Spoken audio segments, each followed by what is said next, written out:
Yo, yo, yo. Hey guys, welcome back to another amazing edition of the Best Practices Show podcast. I love my job. You know why? Because I get to meet the coolest people in this amazing industry called dentistry. And they get to share their stories and their thoughts and their insights. And on the podcast, we share them to help you improve your practice in your life. And recently, we had Dr. Lenny Hess from the Dawson Academy here in our office. He was conducting a Dawson Center training, and there were so many young dentists here starting that journey. And I thought, Lenny, let's sit down and talk about this. What transforms a dentist's career? And he said, it's getting around the right people, finding the right mentors. And I couldn't agree more. So here's a little bit of our conversation and what we talked about. Please listen up. Hope you guys enjoy this, and we'll see you soon.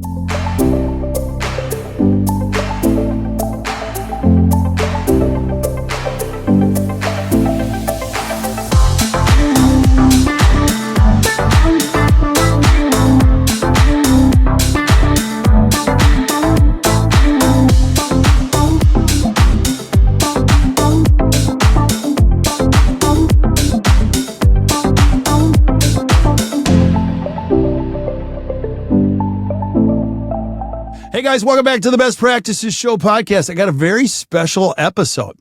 Guess who's in the house? Dr. Lenny Hess from the Dawson Academy's in the house. Cheers, brother. Hey, everybody. How you doing? Cheers, man. Cheers over here. I've got a nice Miller High Life, the champagne of beers. What a better way to kick off a little time in Milwaukee than to get right to the heart of the product. It's awesome, brother. Good to see you, man. Thanks for being here. Really appreciate it.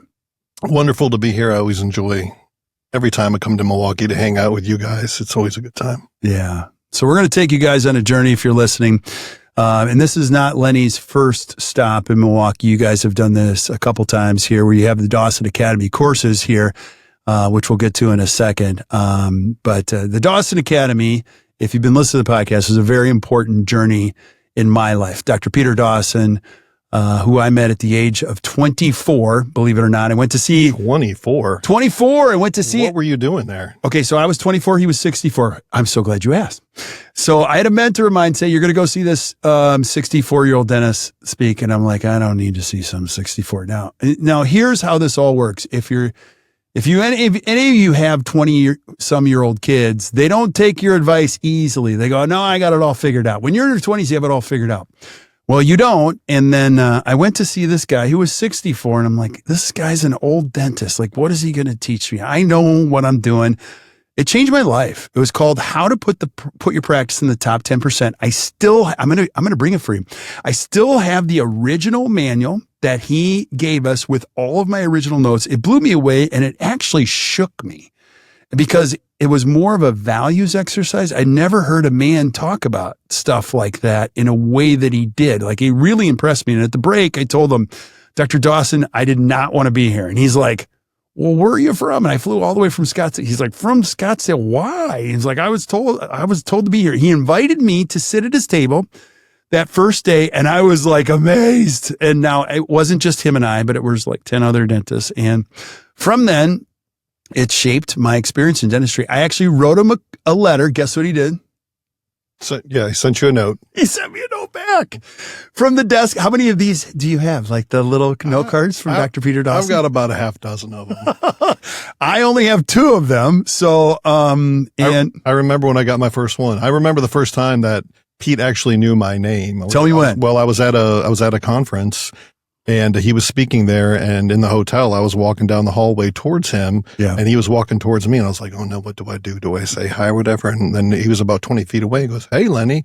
And my first instinct, I turned around, and I can't believe there's another Lenny here right now. How crazy is that? I don't run into a lot of Lennys. And that's awesome. I can't believe that Pete actually knew my name. I mean, he was the biggest thing in dentistry, still in many ways is. I mean, still the best-selling author in dentistry. His textbooks, nobody has eclipsed that. And it's unlikely anybody ever will, but I'm so glad that you had that same opportunity, touched your life in a very meaningful way. Yeah, and he kept doing it. So I'll tell one last story, and then I want people to know your story, that when Pete passed away at 89, it was not a good time for us as a family. We just had a lot going on. And so I told my wife, I'm like, I have to go. Like I have to go. Like even if I'm flying down there, I'm coming back. So I had the tightest flight. So I flew down there. I was going to pay my respects no matter what. I waited in line forever. Everybody was there. I stood in line from somebody who I think was from Japan. And I'm like, so how 22 hours. I go, I only flew 8, 22 hours to get here. I'm saying my respects and going back. That's how much this man meant to me. It was amazing. Yeah. And there will only be one of him. But it's so much fun to watch you do your thing and now lead the Dawson Academy. I want our listeners to know, who's Dr. Lenny Hess? Like, what do you do? And how did you get this role? So it's been a crazy journey. I mean, when I kind of had the little seed planted in my brain that maybe I want to get into the educational side of dentistry, it actually was in dental school. So I went to Northwestern University, and back then it was, it closed up since then, but the medical campus was right downtown there. And the apartment building that I lived in was right next door to the headquarters of the ADA building. So every Friday they would bring in some speaker that would be doing a full day lecture. And if I had the time, I could go to that for free. The Chicago Midwinter meeting at that point in time was 4 days of clinical education. I could go to that for free. So just by happenstance of where I was doing my education, I was able to probably graduate with well over 150 hours of CE already. And the thing that happened was that it planted this seed in my brain that nothing these world-class educators were doing had anything to do with what I was being taught in dental school. Wow. So right away implanted in my brain that the first thing I need to do when I graduate is educate myself even more, because I graduated in 1999 with about $260,000 of student loan debt, which in today's dollars would be like $500,000. Wow. So all those dentists, if you're on this podcast right now and you're a young dentist and you're just buried in debt, I mean, I know exactly what that feels like. And you got to keep your head down and keep moving forward and it'll go away. But yeah, so that's where kind of that seed got planted in my brain. Now, the other thing that I noticed about these educators that were coming in is that they were, they talk about in Hollywood, you're a triple threat. You can sing, you can dance, and you can act, right? Well, these people can do the dentistry, document the dentistry, write about it, and then they can, you can captivate an audience of your peers that all have the same degree that you have. I mean, that's the hardest thing is when you're in a lecture, you can tell when somebody doesn't know their stuff, or you can tell if people are asking questions and things get uncomfortable. And, what a privilege it is to be able to stand in the room with your peers, to be able to help guide them along and elevate their careers as well. But that's kind of how it started for me. So I started doing a lot of CE. I spent in the first 3 years of being in private practice, I'd probably spent another $100,000 on CE. Right. And I was broke. I mean, so this is all basically credit card debt that I was spending at that point in time. Okay. So I think it's important. The listeners know you're in Charlotte. Did you started in Charlotte? Yeah. So when I graduated from Northwestern, I grew up in the Midwest, Ohio, Indiana. I'd seen enough cold and snow in my lifetime. So I was like, well, I'm not going to get caught up in a state with bad weather anymore. I knew I had one shot to get this right. So I just packed up and moved to North Carolina. And so did you do a scratch start? Were you an associate? Like what happened? Yeah. So I bought a practice right out of school. I was so broke that I couldn't afford to even think about being an associate because, like, say, for instance, if I would have stayed in Chicago at that point in time, then most associates were starting for about $88,000 to $90,000 a year at that point in time. And by the time I paid my student loans and you're basically still eating peanut butter and ramen noodles again. And right. I just couldn't envision doing that. So I just took the ultimate plunge and purchased a practice right out of school. So my first day in private practice was my first day in my private practice. That guy walked out and I walked in, and I just feel real bad for those patients. Yeah. All right. In current day, if you had to describe your practice, like let's paint a picture. What's your practice today? What is it today? So my practice today is a practice that is focused in on providing quality. And, what my practice is providing is a niche in the market that when people want to be treated really well, and they want to be having their treatment done in a non-rushed environment where, we only see one patient at a time. I'm not running around from room to room. That's kind of what my practice is like. So I see patients 2.5 days a week at this point after, I'm in my 27th year of private practice. And, that's what our goal is just to provide the best quality. And, we talk about when we educate people at the Dawson Academy, we talk about creating a complete care dentist, basically a physician of the mascatory system. And so my practice is about 50%, what I would say is bread and butter general dentistry, doing single unit crowns. I do dentures and partials and implants and all that good stuff. And about 50% of my production every year are large prosthodontic style cases, full mouth rehabilitations, large implant cases, 20 unit veneer cases, those types of things. Yeah. I think it's really important what you just said is the balance of the 50-50. Mm-hmm. And I first heard that from John Cranham, and I want you to expand on that because, yeah, he would say, like, anyone tells you like they're doing full mouth all day long. First of all, it's exhausting. Like, it is. And you need the aerobic and the focused. And so if I'm a young dentist listening, and can you couple this? You didn't start with that. Like people, and let me throw a third piece. Like you're not an exclusive area in Charlotte where you're serving the ultra rich. No.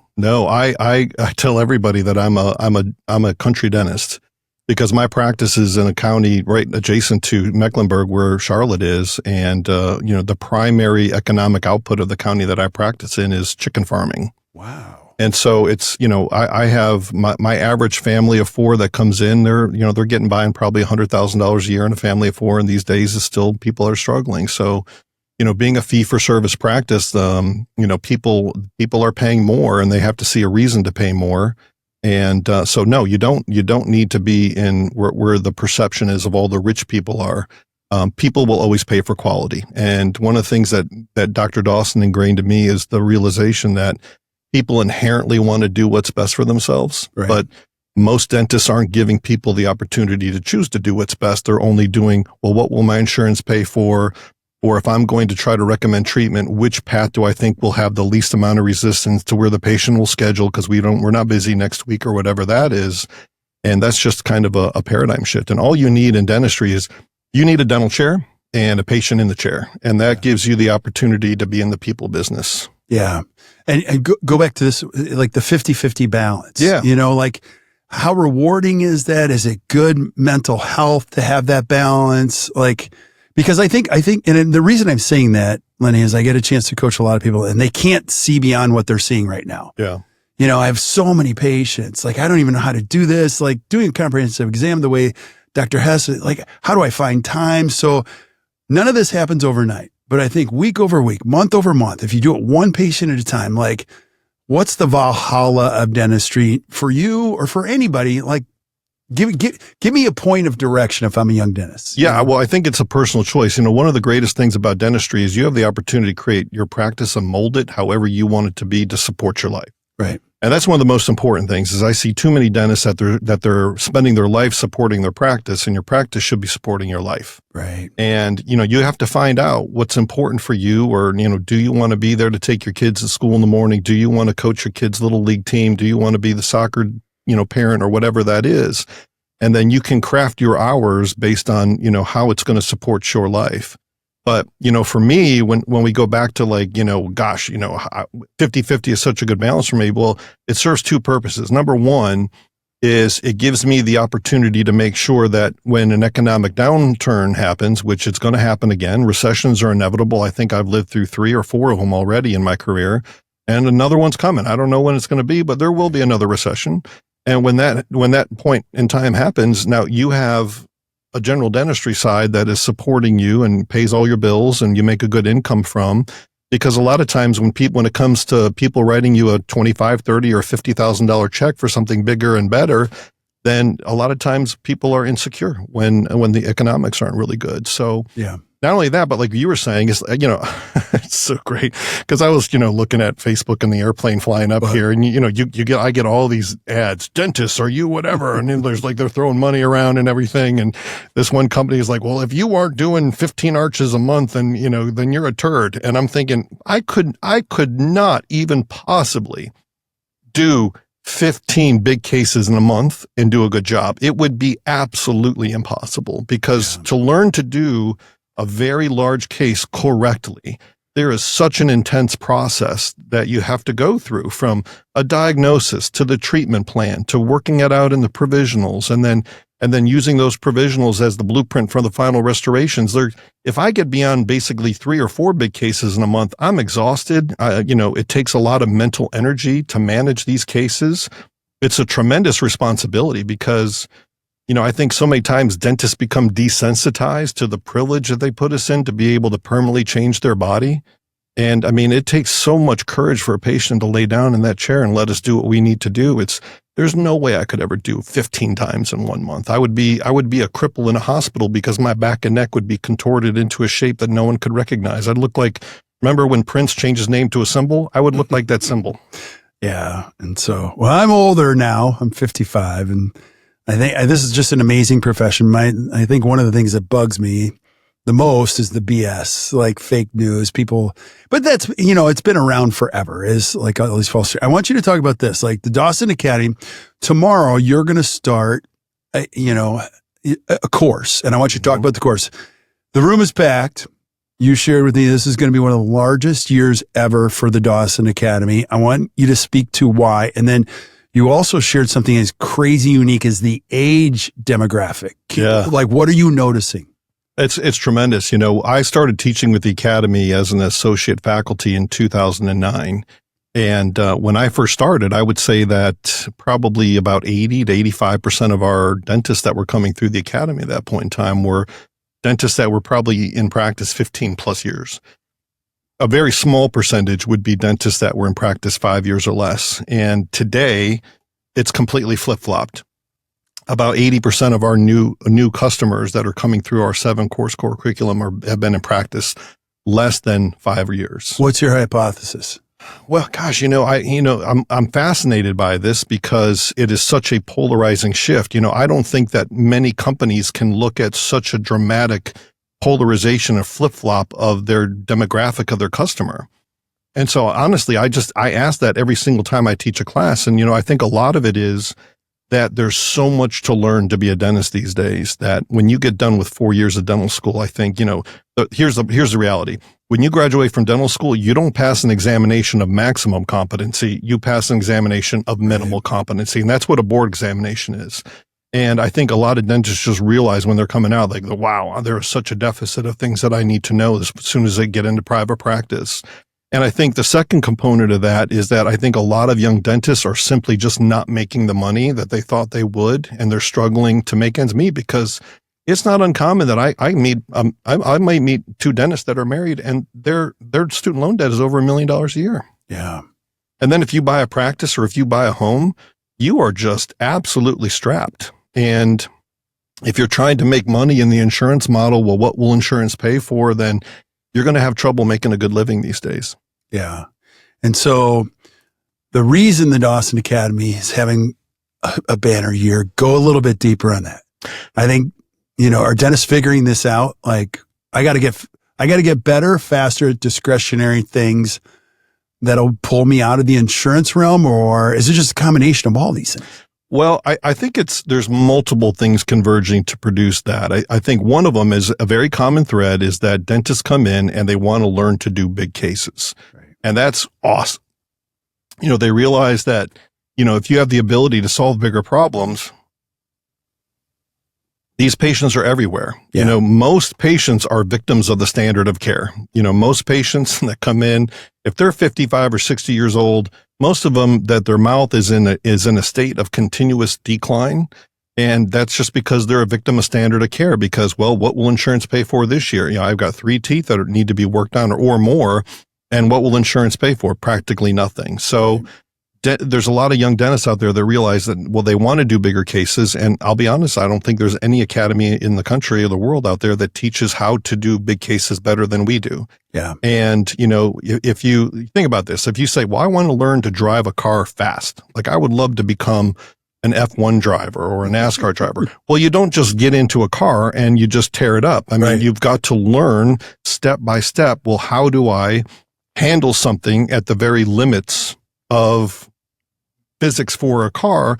And when you're doing a full mouth rehab on a generalized wear case, you are at the very limits of margin of error for what you do in dentistry. If you get it wrong, you're going to crash. And the same thing when you're driving a car 180 miles an hour. If you get it wrong, the margin of error is so small that you're going to crash. And that's what we teach. We teach you how to work up to be able to drive a car fast, but instead do bigger cases. Okay, I want you to go back to one of my favorite words that I learned from you. I want to combine two concepts, wear and managing forces. Yeah. You know, like when you get out, like I didn't really get this, but like when Pete started talking about where is a big conversation in dentistry. Now, the other thing is you can do great dentistry, but you've got to be thinking ahead about managing forces. And this is one of the things that I think you guys are in a category 1. No one teaches this concept and putting all this together. What does where and managing forces mean to you? Well, so you have to look at it this way, that what came in people's mouths, we don't have a restorative material better than that. We still don't. We have amazing materials, but we don't have anything better than what came in your mouth the first place. So if you've been able to destroy what nature gave you, then you can destroy what we put in your mouth even quicker. Right. And the margin of error is very small. So if you don't know how to manage the forces and balance the forces, we talk about one of our fundamentals that we teach, and that's what we're going to start off with tomorrow, is the 5 requirements of occlusal stability. And these are basically the 5 commandments of long-term bite health.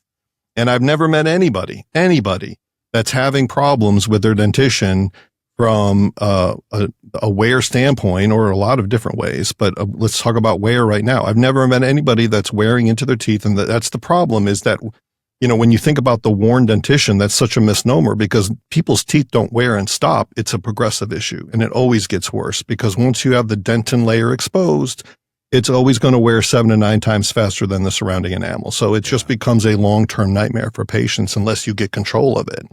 And so if you want to get control of it, you have to, number one, you have to understand from a treatment planning standpoint, how do I get the teeth into the correct 3-dimensional relationship? Not only for aesthetics is critical, because that's the thing that most people are attracted to, want to fix their teeth in the first place anyway.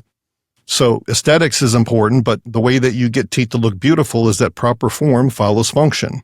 And if you try to create a beautiful tooth and you don't get it functionally correct, most of the time it's impossible to reverse engineer a beautiful tooth to go into more of a better functional position. So form follows function, and you have to learn, well, where do the incisal edges go in space? How is this going to affect my envelope of function? How is this going to relate to my anterior guidance?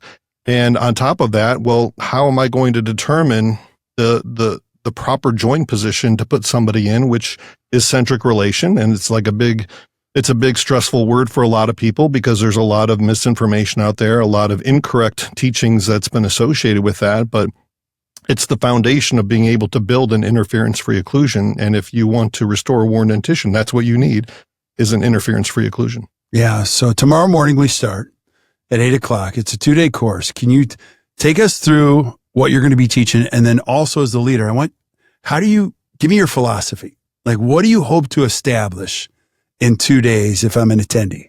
Well, it's interesting that you mentioned the top 10% course, where you met Pete, right? Mm-hmm. And, you know, that's what we start off with. We start talking about, well, how can we get you into the top 10% of this profession? Because that's really the sweet spot. That's where, you know, you have the ability to kind of control your destiny. That's where you're going to make enough money that you can enjoy things outside of life and not just simply be a victim of the monster of a dental practice. So we talk about, what does it mean to be able to put yourself into that top 10%? What do you need to do? And, you know, one of the things that you need to do is you need to become a really good communicator. You need to be able to talk with your patients. You need to learn how to properly talk to your patients. You need to become a master diagnostician. You need to become a master treatment planner.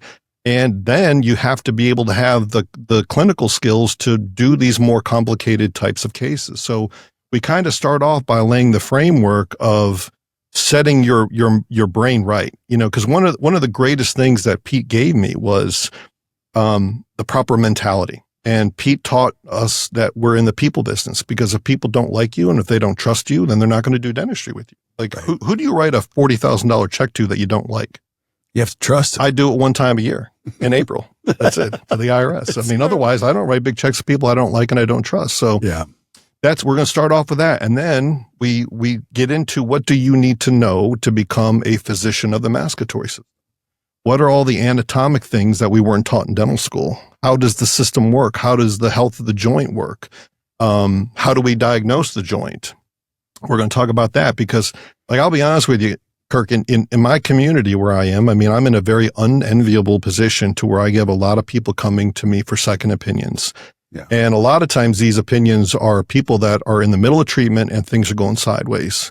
And almost every single time I see a really frustrated patient and a scared dentist and, people are talking about lawyers and everything else, almost every single time I see somebody that's in the middle of a full mouth rehabilitation, everything's going sideways, patient's not comfortable, bite doesn't feel right, they're in pain. Most of it comes from that a lot of change was happening to the dentition with a disrespect for how healthy is the temporomandibular joint. Because Pete used to always say, if that joint up here is not stable and healthy, anything that you do to the teeth is not going to be stable and healthy. And it's going to be like a dog chasing its tail. So we're going to talk about that. We're also going to talk about how do you aesthetically build a beautiful smile. And we're going to talk step by step how you go about doing it and also build a beautiful smile, but still have it look good, but functionally correct as well. Yeah. We're going to talk about airway and the importance of airway, because that is going to either make or break your cases. Like my worst clinical failures that I had in my first 10 years of private practice, now when I look back, oh, geez, that was an airway problem, 100%. But, we just, as a profession, just in the last 15 years, I think we realized people need to breathe. Right. And we were never considering that. So we'll talk about airway. We're going to give tips and tricks about things that you can change in your practice right when you leave this course on Monday to change things for the better. And then a lot of the time we go through complex cases and show the treatment planning process from the diagnosis, 2-dimensional treatment planning, 3-dimensional treatment planning, how we manage the cases in provisionals, and how the provisionals become the blueprint for the final restorations, which is, in my view, is the most wonderful way that we've integrated digital technology into what we teach, is to be able to biocopy through digital scanning. Yeah. So give our listeners the perspective. If I'm listening to this podcast and I'm a young dentist, I've never heard of the Dawson Academy. Remember those maps you are here on the map at the mall? Like, give us, what's the progression of learning this is the first touch, or is it the second touch, and how many touches are there, and do they build on each other? Like, how do you design your curriculum? Yeah. So we have a 7-course core curriculum, and the first course is what we're going to teach tomorrow, smile design and occlusion. And we're going to start there. And then you go into a hands-on class, and that's the first one, core 2. And we call that examination records. And that's a nearly 3-day class where we show you how to do a proper examination and all the things that you weren't taught in dental school. A big part of that also is proper photography. Most of us don't know how to take photos correctly, not only for a before and after picture, but the proper for treatment planning. And there's 21 different photographs at a minimum that we take on these patients that give us the information that we need to be able to sit down and properly treatment plan a case.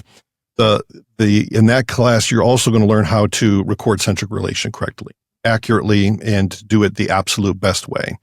Our third course is core 3, and that is our hands-on treatment planning course. So that's 2.5 days where we're going to give you actual patients with all the photos, models, mounted centric relation, and you're going to learn step by step, how do we bring these puzzle pieces together in a stable bite relationship starting from centric relation, and how do we meet those 5 requirements of occlusal stability and also give them the highest possible aesthetics that you can possibly do.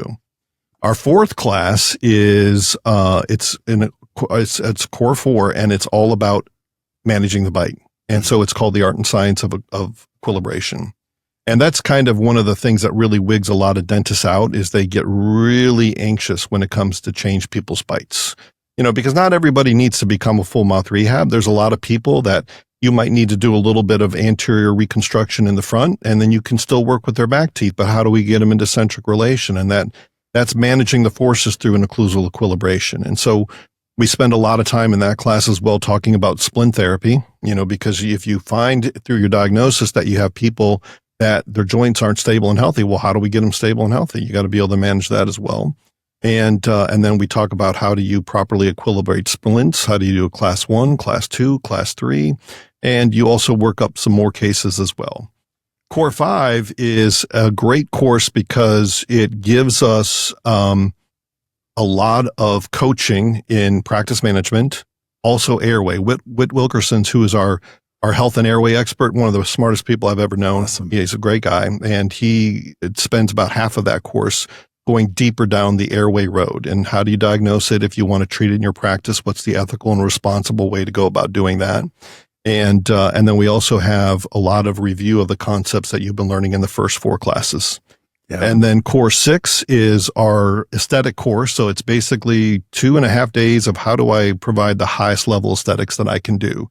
And how do I properly prep for veneers? How do I prep for 3/4 crowns? How do I prep for mini crowns? What material should I use? Bonding techniques, managing perio interfaces, which is a huge part of aesthetics. So that's a big component of that class as well. And then our final class is our graduation course, and it's called Advanced Problem Solving.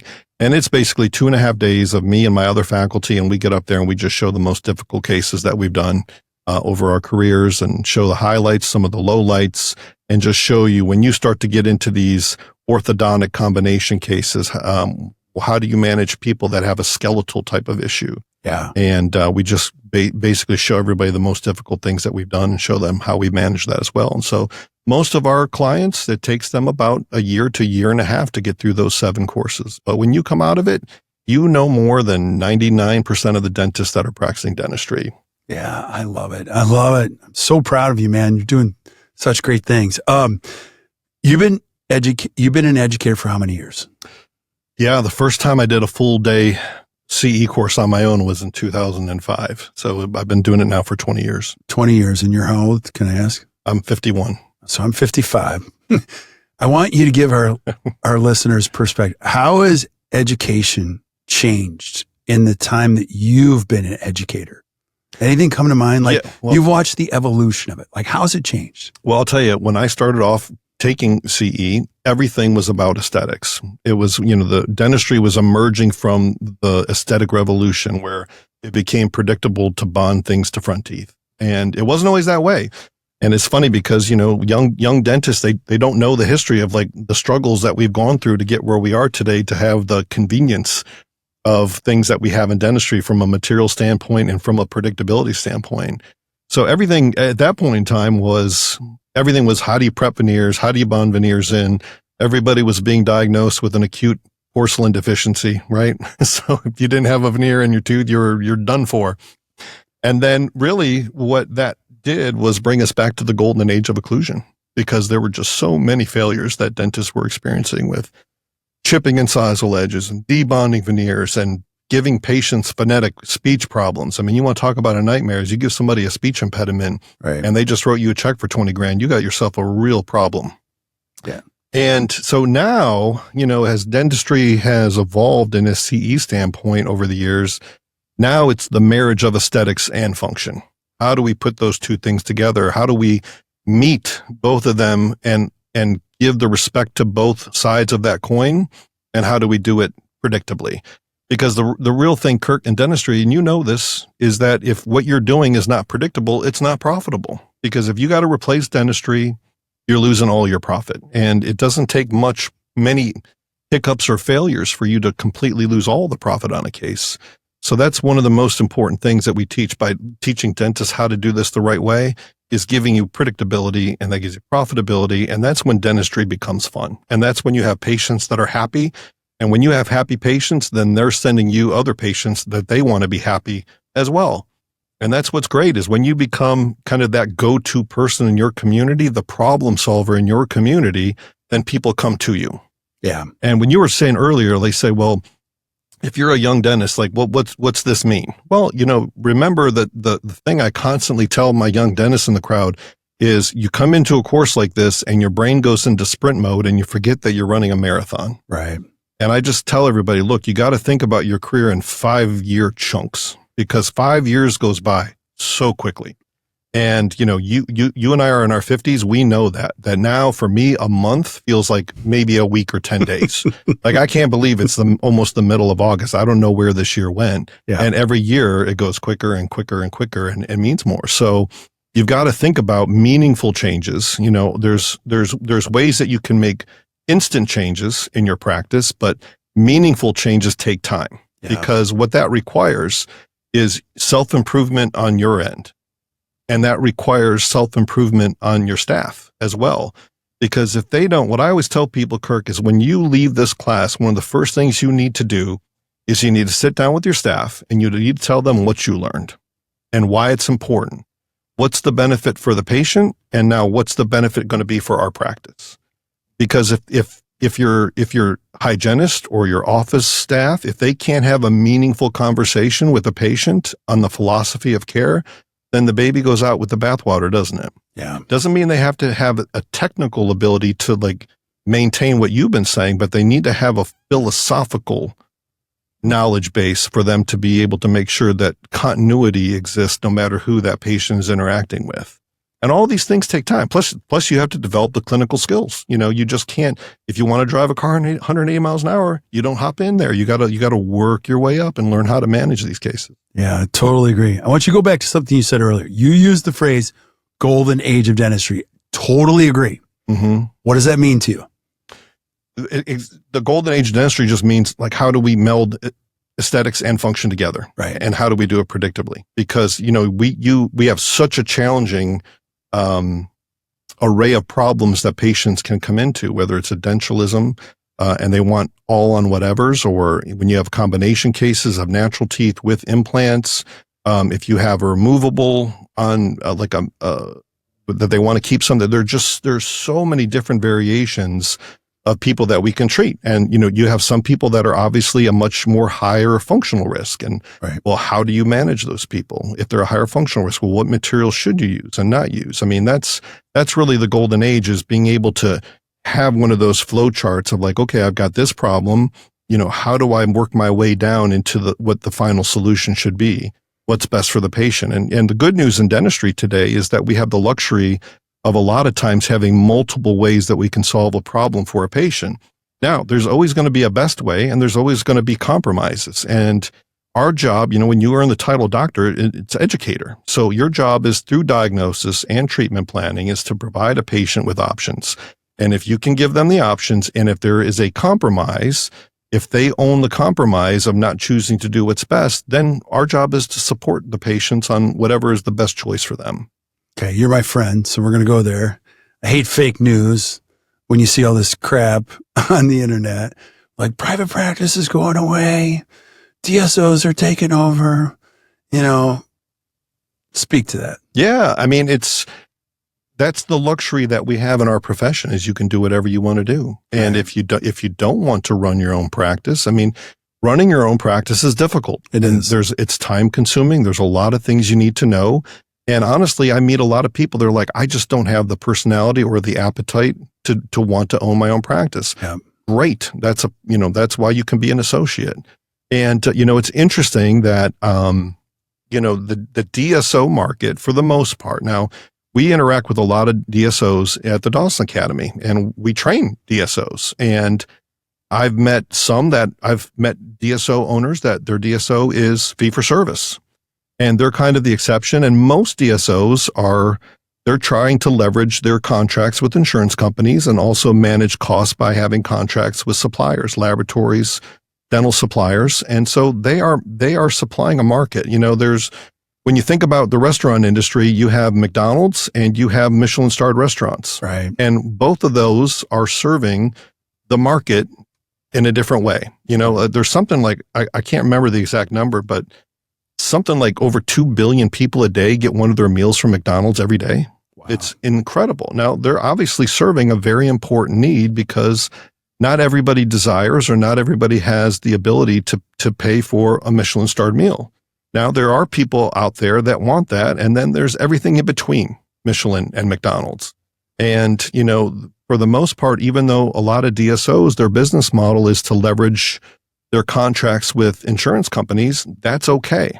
But what I'll tell you is that there's never been a better time to be in an independent private practice if that's something that you want, because there are a tremendous number of people that want to be taken care of just a little bit better. They want to be, they want to walk in and feel like they're not just a number. They want the same office manager to be there every time they walk in, and the same hygienist, and they don't want to walk in and every time it's a different dentist. Yeah. That's there. And, a lot of times the patients that go to a DSO and they decide it's not for them and they come to see me, that's their biggest complaint, is that they don't want dentistry enrolled by one dentist, and they show up and that dentist is no longer there. There's enough people out there that want continuity of their care. Right. And it's a great time to become the person that has the ability to solve big problems, because there's a big demand for that. Totally agree. I love your perspective on it too. I don't want to villainize any choice that a dentist makes. Yeah, and I totally agree. Period. Because that's the beauty of being a dentist in this country is you can do whatever you want to do, and if that's what you want to do, then I support you 100% of the way. Yeah, and you're such a good person, and you're gonna you're helping me reevaluate my question because I totally agree with you, and I get fueled by this fire when people say I can't own my own practice, and you're right. Some people, that is their thing. Some people, it's not their thing. And whatever you choose, it's the path for you. And I'm just a strong defender of there's nothing better than making your own rules about when we start, what we do. I think a lot of people chose dentistry because of this freedom word. I get to choose. Yeah. I can choose what to practice, when to, don't you agree? Yeah. Well, I mean, I meet dentists that they sold their practice to a DSO and they think it's the best thing they ever did and they would do it all over again. And I meet other dentists that it was the worst decision they ever made and they wouldn't do it over again. Yeah. I mean, there's just a variety of things out there and if it's the right thing for you, it's the right thing for you. And it's simple as that. I wonder in my mind, how sustainable the growth of the DSOs are going to be because they're going to run out of the baby boomers that want to sell their practice or, there was that certain jump right after COVID where a lot of people decided to sell their practices. And so, I mean, the future will tell, but there's never been a better time to be a dentist. Amen, brother. Mm-hmm. I'm so proud of you. You're my friend, and I have 20 more questions. But you have to teach a course for the next 2 hours, so I got to be respectful of that. You use the term 5-year chunk. I love that. What's your next 5-year chunk for Lenny Hess, Dr. Lenny Hess? Gosh, the one of the greatest gifts that has been given to me, and I'll tell everybody when we take this course tomorrow, is that this course that I'm going to teach tomorrow, when I sat in it in 2003 or 4, I can't remember the year, I think it was 2003, it completely altered the trajectory of my life. And it gave me the little kick in the rump to push me in the direction that I knew I wanted to go because I wanted to make sure that I had control of my life. And the blessing that I've had by becoming a complete care dentistry is I've been able to do so many things in my life that I never imagined. I grew up poor. I grew up in a very dysfunctional family. I drank powdered milk. I remember a time when we were on government assistance and, there are just so many things that I get to experience in life that dentistry provided that for me. And, so for me, the next 5 years, I want to keep doing what I'm doing, and which is continuing to have this amazing privilege to lead this academy and, continue to help to change the trajectory of other people's lives that they're ready to be changed. So nothing's going to change for me in the next 5 years, but there are certain things I've gone through phases of things that I've been interested in over my lifetime, learning to play golf. I've been able to own and fly my own airplane for over 10 years. And that was such a blessing because that was a childhood dream.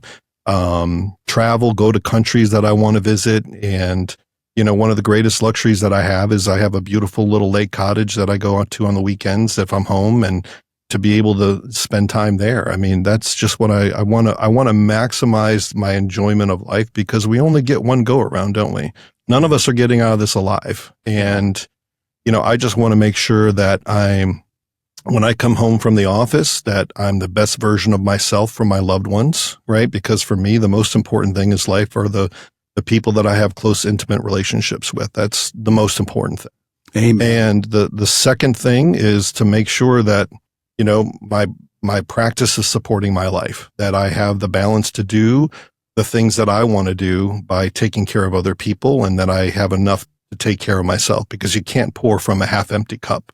And those are the times when I get a little crunchy because we were talking before we came on air that, I'm on the road about 100, 120 days a year. And, sometimes you can get into a real busy 4 or 5 week stretch where, you don't have the time to do the things that kind of fill you up outside of work and inspiring other people. So that's my next 5 years. I just want to make sure that I get to do the things that I've always dreamed I wanted to do.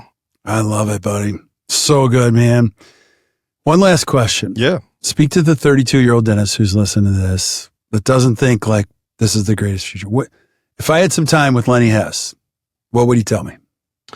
Yeah. And that's what we're going to talk about for the next 2 days is there's never been a better time to invest in yourself. Right. There is a lot of times, it's applicable to anything. People say, well, what's the right time to get married? Well, we'll get married. There's never a right time to get married. Right?